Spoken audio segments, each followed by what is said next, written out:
మరి బీఆర్ఎస్ నాయకులు కాంగ్రెస్ పార్టీ నాయకులు కుమ్ముక్కై తెలంగాణలో కూడా తప్పుడు ప్రచారం చేస్తూ ఉన్నారు.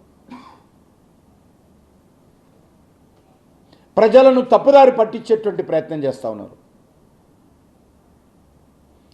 మొదటి నుంచి కూడా మనకు తెలుసు మహిళలకు ఏ రకమైన రిజర్వేషన్స్ ఉండకూడదు, అసలు మహిళలు రాజకీయాలకు రాకూడదు అనేటువంటిది ఎంఐఎం పార్టీ యొక్క కుట్ర. శాసనసభలో నేను ఎమ్మెల్యే ఉన్నప్పుడు ఆ పార్టీలో ఎమ్మెల్యేలు అనేక సార్లు మాట్లాడారు.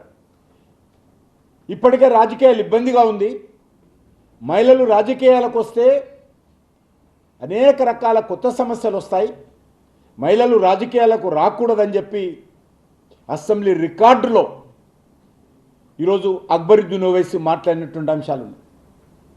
ఆ పార్టీ మహిళల రిజర్వేషన్స్ వ్యతిరేకం.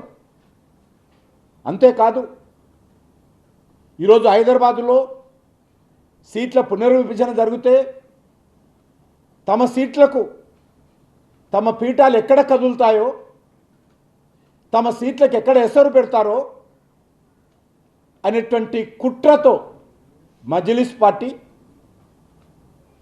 కాంగ్రెస్ పార్టీని టీఆర్ఎస్ పార్టీని కలిపింది.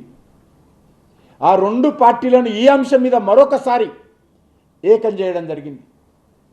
మజ్లిస్ పార్టీ కొన్ని రోజులుగా ఈ నాయకులతో చర్చలు జరిపారు.